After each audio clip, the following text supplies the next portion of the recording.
Hello friends.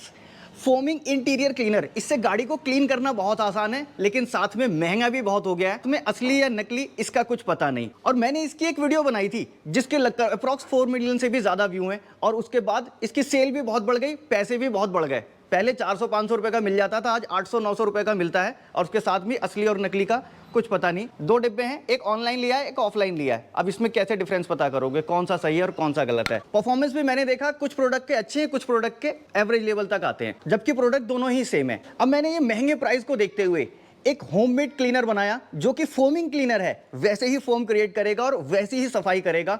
कोशिश करूंगा आज की वीडियो में दोनों का कंपैरिजन करके दिखा दूं, और बहुत ही सस्ता पड़ेगा आपको, ऐसा लगभग फ्री।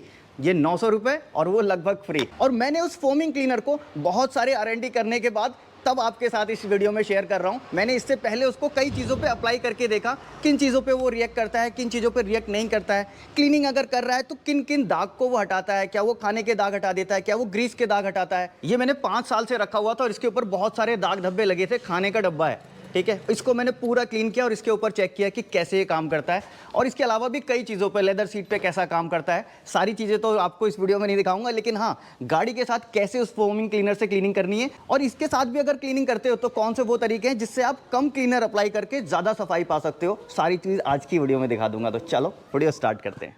इस गाड़ी में मैं रूफ पैनल को भी क्लीन करूंगा, और रूफ को क्लीन करने के अलग तरीके हैं वो बताऊंगा। साथ में लेदर सीट और इस सीट बेल्ट्स, प्लास्टिक पार्ट, इन सारी चीज़ों को क्लीन करूंगा। इंटीरियर में ये सारी चीज़ें आती हैं। नीचे का कारपेट मैं पहले ही वैक्यूम कर चुका हूं।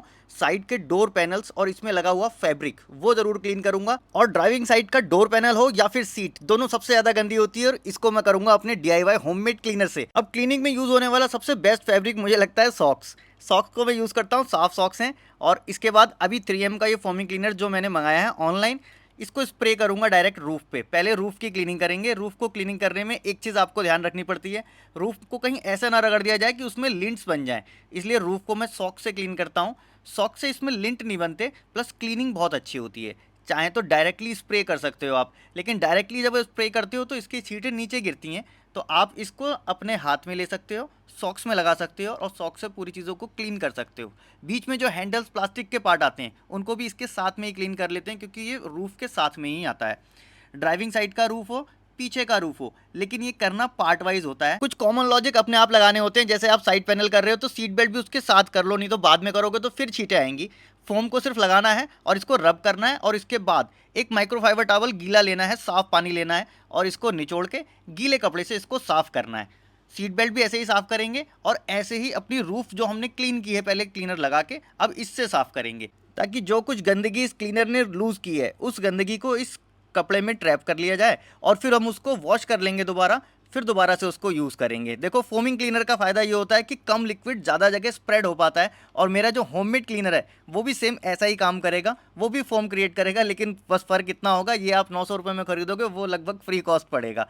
पहले मैं इस फोमिंग क्लीनर को ही यूज़ करके आपको दिखा रहा हूँ, ताकि कंपैरिजन आप खुद कर लो। रूफ क्लीनिंग के लास्ट स्टेप में एक ड्राई माइक्रोफाइबर टॉवल लेना और एक ही डायरेक्शन में इसको चलाना जैसे आप कॉम्ब करते हो, ताकि सूखने के बाद इसमें लिंट्स ना दिखे। डोर पैनल्स में जो सबसे ज़्यादा गंदे होते हैं वो होते हैं फैब्रिक वर्क। जहाँ पे फैब्रिक का पैच होगा वो ज़्यादा गंदा होगा, और उसको साफ करना भी थोड़ी सी दिक्कत होती है। पहले उस पर स्प्रे करके रख लिया हमने ये 3M का फोमिंग क्लीनर, इसके बाद सॉक्स के साथ इसको रब किया। रब करने के बाद भी आपको ब्रश का यूज़ करने का लगे तो आप ब्रश का यूज़ कर सकते हो, लेकिन लाइट ब्रश यूज़ करना। और फिर इसको क्लीन करने के लिए आप माइक्रोफाइबर टॉवल वैसे ही गीला लेना और उसको साफ़ कर लेना। इस एरिया के जो अंदर गंदगी जम जाती है इसको आप ब्रश के बिना जल्दी क्लीन नहीं कर सकते, तो इसलिए एक बार ब्रश ले लेना और ब्रश से इसको अच्छे से रब कर लेना। और ये जो पूरी क्लीनिंग करूँगा इसमें 1% भी मैं पॉलिश का यूज़ नहीं करूँगा। आप कहीं भी डिटेलिंग करवाना, क्लीनिंग करवाना, वो लोग आपको जो लास्ट में गाड़ी देते हैं वो पॉलिश की हुई होती, चमकती होती है, लेकिन इस गाड़ी में 1 रुपये की भी पॉलिश का यूज़ नहीं होगा। जो भी रिजल्ट मैं आपको दिखाऊंगा वो बिल्कुल फाइनल ओरिजिनल गाड़ी की शाइनिंग होगी, ओरिजिनल प्लास्टिक की शाइन होगी, ओरिजिनल फैब्रिक की शाइन होगी। लेदर सीट को क्लीन करने के लिए सिर्फ इस पर स्प्रे करना है और स्प्रे करके रब करना है। और जहाँ पे स्टिचिंग होती है, ये स्टिचिंग वाली एरिया पे आपको ब्रश करना पड़ता है, क्योंकि जो स्टिचिंग के थ्रेड्स हैं, धागे हैं, वो जब तक चमकेंगे नहीं तो आपको वो शाइनिंग नहीं दिखेगी, ओरिजिनलिटी नहीं दिखेगी, नई की तरह वो सीट कवर दिखेगा नहीं। अगर आपका फैब्रिक सीट कवर है तो भी आप इस तरह से इसको साफ कर सकते हो, बस ध्यान रहे कि आपको वैसे ही वेट टॉवल और ड्राई टॉवल से उसको ड्राई करना है। फोमिंग क्लीनर है तो बहुत ज़्यादा लिक्विड तो नहीं होता है, लेकिन हाँ फिर भी थोड़ा बहुत गीला होता है, इसलिए आपको उसको एक लिमिटेड क्वांटिटी में इस्तेमाल करना है। ऐसा नहीं कि आपने स्प्रे किया और भर के फोम डाल दिया। पहली बार में क्लीनर थोड़ा कम ही लगाओ, जरूरत पड़े तो उस स्टेप को आप रिपीट कर लो। डैशबोर्ड गाड़ी का एक ऐसा पार्ट है जिसको देखना तो सब चाहते हैं, पसंद तो सब करते हैं, हमेशा दिखता रहता है, लेकिन इसको कोई क्लीन नहीं करता। सिर्फ कपड़ा मार लिया और ऊपर से पॉलिश कर दी। डैशबोर्ड पॉलिश भी इसी नाम से आती है, लगता है कि सिर्फ पॉलिश होता है, लेकिन इसको जब आप क्लीन नहीं करोगे तो वो गंदगी इसमें जमती जाएगी। इसकी ओरिजिनल जो चमक है वो कभी निकलेगी नहीं। इसके लिए फोमिंग क्लीनर का मैं यहाँ यूज़ कर रहा हूँ। इलेक्ट्रॉनिक जो चीज़ें हैं उनको थोड़ा सा बचा के करिए, थोड़ा बहुत जाएगा तो कोई प्रॉब्लम नहीं है, लेकिन हाँ बिल्कुल लिक्विड अंदर भर दोगे तो उससे प्रॉब्लम आ सकती है। क्लीनिंग के स्टेप सेम वही है जैसे पहले किए थे, पहले रब करना है, दूसरा फिर वेट टॉवल, उसके बाद फिर ड्राई टॉवल से। अभी तक तो मैंने यूज़ किया देखो 3M का फोमिंग क्लीनर, लेकिन अब मैं यूज़ करूंगा अपना बनाया हुआ फोमिंग क्लीनर, जिसके लिए एक बीकर में मैंने सिट्रिक एसिड लिया है, दूसरे में पानी ले लिया है, और तीसरा बीकर है इसमें मैंने लिया है बेकिंग सोडा, जिसको हम लोग मीठा सोडा भी बोलते हैं। लगभग 40 से 50 ग्राम ले लिया है, और इस बीकर में मेरे पास ये लिक्विड डिटर्जेंट है लगभग 20 ml के आसपास। अब इन सारे सामान को एक साथ मिक्स नहीं करना है, ये टेक्निक है। देखो आपको सिर्फ क्या करना है, डिटर्जेंट बेकिंग सोडा के अंदर मिक्स कर देना है, और इस लिक्विड डिटर्जेंट की क्वांटिटी आप अपने हिसाब से बढ़ा और घटा सकते हो। आपको केमिकल कितना हार्ड चाहिए, कितना सॉफ्ट चाहिए, वो आप इसको बढ़ा लेना और घटा लेना। और अगर आप सोच रहे हो कि फोमिंग क्लीनर बना रहा हूँ तो इस डिटर्जेंट को फोम बनाने के लिए यूज़ कर रहा हूँ, ऐसा बिल्कुल भी नहीं है। डिटर्जेंट नहीं भी डालोगे तब भी फोम क्रिएट होगी। अब आप इसको अच्छे तरह से मिक्स कर लेना। थोड़ा सा गाढ़ा पेस्ट लग रहा हो तो थोड़ा सा पानी इसमें ऐड कर सकते हो, और साथ में आपको एक स्प्रे बोतल भी चाहिए होगी। स्प्रे बोतल इसलिए क्योंकि आप फोमिंग स्प्रे बना रहे हो, और इस बोतल में आपको एक सॉल्यूशन तैयार करना है जो सिट्रिक एसिड से तैयार होगा। ये सिट्रिक एसिड 200 रुपये में करीब 1 किलो मिल जाता है, और इसमें पानी ऐड करोगे आप।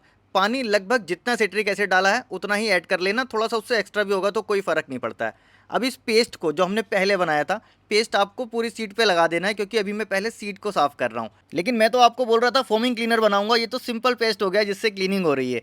ऐसा नहीं है, आपने जो सोल्यूशन तैयार किया है सिट्रिक एसिड का, आप इस पर स्प्रे करोगे, और जैसे ही स्प्रे करोगे और बेकिंग सोडा और सिट्रिक एसिड आपस में रिएक्ट करेंगे, फोम क्रिएट करेंगे, और ये केमिकल एक्सपांड होगा, बढ़ेगा। जितना आप स्प्रे करते जाओगे उतना ये बढ़ता जाएगा, फोम बिल्कुल थिक होती जाएगी। अब इस फोम से आप जहाँ चाहो वहाँ क्लीनिंग कर सकते हो, और इसकी क्लीनिंग वैसी है जैसी 3M क्लीन कर रहा था। इसका रिजल्ट मैं आपको दिखाऊंगा, मैं नहीं बताऊंगा अच्छा लग रहा है नहीं लग रहा है, आप खुद देख के बताना कि एक्चुअल में इसकी क्लीनिंग कैसी है और उस फोमिंग क्लीनर की क्लीनिंग कैसी थी। मैं चाहता तो किसी भी बड़े ब्रांड का प्रमोशन भी कर सकता था, और अभी भी मेरे पास 3 से 4 महीने की प्रोडक्ट प्रमोशन वालों की वेटिंग रहती है। मैं जिसमें से 70% प्रोडक्ट रिटर्न कर देता हूँ, कैंसिल कर देता हूँ, रिजेक्ट कर देता हूँ, उनको प्रमोट नहीं करता, क्योंकि वो मेरे स्टैंडर्ड पे खरे नहीं उतरते। उसके उल्टा मैं आपको DIY चीज़ें बताता हूँ। क्यों? मैं चाहता हूँ कि मैं पब्लिक जिसने मुझे यहाँ ला के खड़ा किया है उसके लिए काम करूँ, कॉस्ट इफेक्टिव चीज़ें बताऊँ। तो इसके लिए आपका भी फ़र्ज़ बनता है कि मेरे चैनल को प्लीज़ सब्सक्राइब कर लें। वीडियो अच्छी लगेगी तो लाइक भी कर देना, और इस वीडियो को शेयर भी कर देना। इससे आप फ्री में बिना 1 रुपया खर्च किए मेरी मदद कर सकते हो। देखो मैंने इस केमिकल को बनाया, इसका हर जगह टेस्ट किया, किसी भी चीज़ पे ऐसा रिएक्शन नहीं है जिससे कि वो ख़राब हो जाए, ना ही लेदर सीट ना ही प्लास्टिक, कहीं पे ये ऐसा रिएक्शन नहीं करता।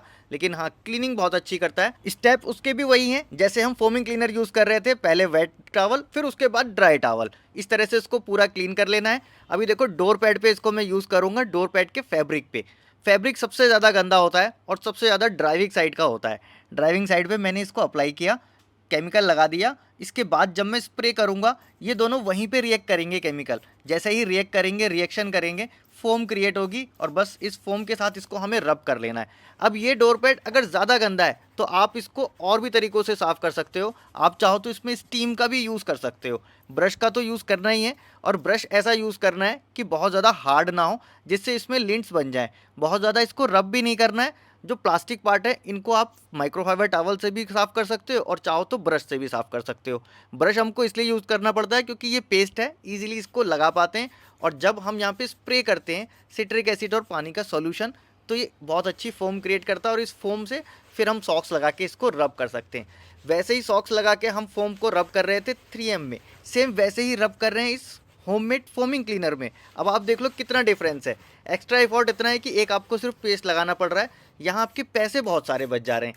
वहाँ आपको 900 रुपये देने पड़ रहे हैं, यहाँ मुश्किल से 20 या 50 रुपये में इतना केमिकल बन जाएगा कि आप 2 गाड़ी साफ़ कर लो। ये लगभग फ्री के जैसा ही है। और अगर इसको आप चाहो तो अलग तरीके से भी यूज़ कर सकते हो। आप उस पेस्ट को हाथ में ले लो सॉक्स पे, और इसके ऊपर आप चाहो तो फोम स्प्रे कर सकते हो, और स्प्रे करते ही ये फोम बनेगी, और इस फोम को आप लगा के यूज़ कर सकते हो। या फिर अगर आप किसी बॉटल में भी इसको भर लेते हो और सिट्रिक एसिड का पानी बाद में डालते हो, फिर ऊपर से फोम निकलती है, उस फोम को आप यूज़ कर सकते हो। तरह तरह जगह जगह पे ये कई तरह से इस्तेमाल किया जा सकता है, आप अपने हिसाब से इसको चेंज कर सकते हो। बस ये याद रखना, सिट्रिक एसिड और बेकिंग सोडा ये दोनों जब पानी के साथ कांटेक्ट में आएंगे तब ये फोम क्रिएट करेंगे, तभी ये सोल्यूशन एक्सपांड होगा। तो आप चाहो तो पानी अलग रख लो, सिट्रिक एसिड और बेकिंग सोडा को एक साथ रख लो, और क्लीनिंग करते समय किसी सरफेस पे आपको लगता है तो आप वहाँ पे स्टीम दे सकते हो। मैंने डोमेस्टिक जो स्टीमर होता है जिससे हम लोग स्टीम लेते हैं, इसका यूज़ किया इस डोर पैड को स्टीम देने के लिए। इससे थोड़ी सी हीट भी मिलती है, वो फैब्रिक थोड़ा गर्म होता है, और इससे जो डर्ट वगैरह जमी है, दाग लगे जो नहीं छूट रहे हैं, वो भी आसानी से छूट जाते हैं। और अगर आपको लगता है कि मेरा डोर पैड इससे ज़्यादा गंदा है, तो आप इन चीज़ों को 2 स्टेप में करना। पहला स्टेप कर लेना, फिर इसको ड्राई होने देना, क्योंकि जब आप क्लीनिंग कर रहे हो तो वो एरिया थोड़ा सा वेट है, आप उसको ड्राई होने देना। उसके बाद फिर ये स्टेप रिपीट कर देना। ये साफ पानी पूरी तरह से गंदा हो गया है पूरी गाड़ी को साफ करके, क्योंकि वो टॉवल जो गंदगी ट्रैप करता है उसको हम पानी में वॉश करते हैं, फिर एक बार साफ पानी में वॉश करते हैं और दोबारा यूज़ करते हैं। उसके बाद ड्राई माइक्रोफाइबर टॉवल यूज़ करते हैं। ये टॉवल दोनों अलग अलग ज़रूर रख लेना, और इसके बाद जो क्लीनिंग होगी वो आपको बिल्कुल सेटिस्फेक्शन देगी। अपने हाथ से किया गया काम एक अलग ही लेवल की खुशी देता है, और उस लेवल की खुशी मुझे तब मिलती है जब मेरी वीडियो को आप लोग लाइक कर देते हो। तो प्लीज़, रिजल्ट अगर अच्छा लग रहा है, वीडियो में कुछ अच्छा लगा हो, लाइक कर देना। मन में कोई सवाल होगा नीचे कमेंट बॉक्स में लिख देना, और अगर आप चाहो तो इंस्टाग्राम पे भी जाके मुझे फॉलो कर सकते हो। मिलूंगा नेक्स्ट वीडियो में ऐसे ही किसी इंटरेस्टिंग टॉपिक के साथ। Thanks for watching.